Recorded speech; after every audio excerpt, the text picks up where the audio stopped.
Here is our expanded rib, and you can see that it's really quite subtle, the increase from 2 stitches up to 3. If you preferred, you could increase in the middle of the purls with a purl, make one, and then the knits would remain the same. It depends what look you would like on the outside of your fold line. And this is a trick that can be used at the top of socks as well if you're doing a toe-up sock. Now let's bind this off.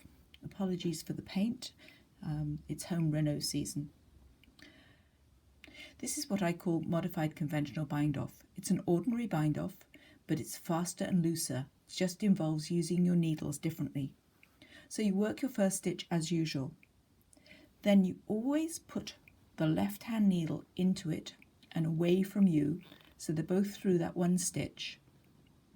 Then you bring the right hand needle around the front of the second stitch, just as if you were going to knit it normally. So try and pretend that one isn't there. Think knit, go through the stitch under the needle, and then this stitch pops back, causing the 2 stitches to cross. Throw the yarn, bring it out under the legs of the X.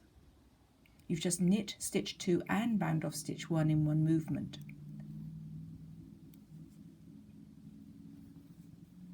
Then where the needle went in is where you pull that new stitch out. So it's always left needle, so they're both in the same stitch, right needle as if to knit, and the needle must come out between the 2. Don't get tempted to pull it to the side. Make sure you can see it peeping through between the 2 strands and causing the 2 stitches to cross like an X. Throw the yarn and bring it out under the legs of the cross. There is a purl version too, so if your next stitch is a purl, bring your yarn to the purl position, left needle first, right needle in as if to purl. It's just like purl 2 together. But the action of putting that left needle in to that stitch stretches it a little, so that the bind off is not as tight as it would otherwise usually be. So I'm back to knits, left needle, right needle in as if to knit, and knit the 2 together. So when binding off a rib, if you bind off matching the stitches of the edge, knitting the knits, purling the purls, your bound off chain will sit on top of the edge rather than making a line facing you. When you reach the last remaining stitch, gently elongate the yarn until the tail pulls through. And notice I didn't try and pull on that stitch, I held it so they didn't get tightened up. Threading my needle by folding the yarn over and bringing the loop through. Strangely enough, that works better than trying to thread the end through.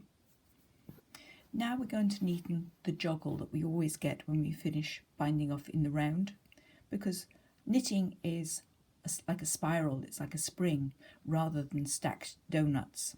So what we can do now is to connect that last chain of the bind off to the first one we bound off. So if I look, this column of stitches came up here and I began binding off with that stitch. So if I sew around the base of it where it wants to come to form a V shape, sew round that stitch and back down from above in the same spot that my yarn came out of, I'm actually remaking the last bound off chain, and then we get an immaculate cast off chain, perfectly joined. And now all I have to do is to hide my ends so they won't be publicly visible. I have to remember with this hat that it's intended to flip up this way, so I must put the tail in this side of the fabric.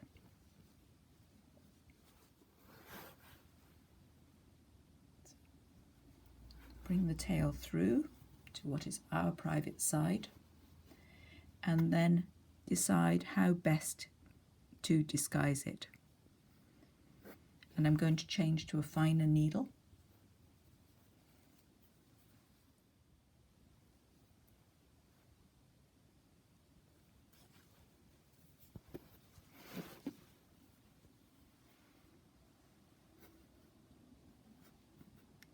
going to just try and slide my yarn up the side of these stitches.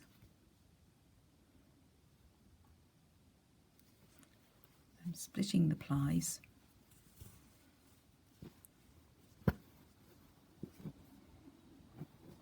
And this is a hat, so it doesn't have to be incredibly strong. It's not going to be pulled and poked as much as a sock.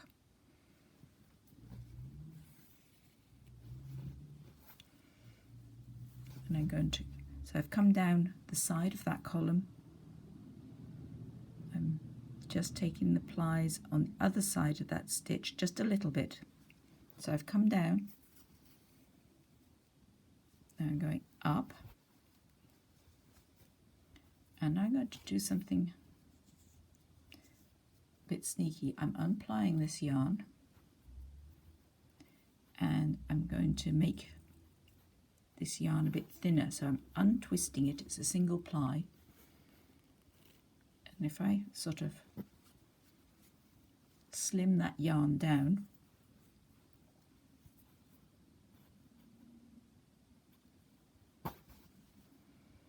I'm going across one more column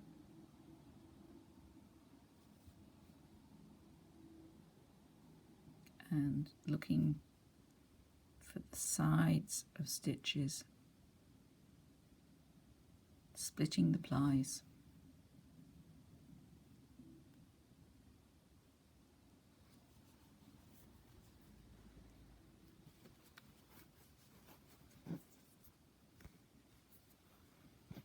There's a little tufty bit left, so I'm just going to sort of pull that away.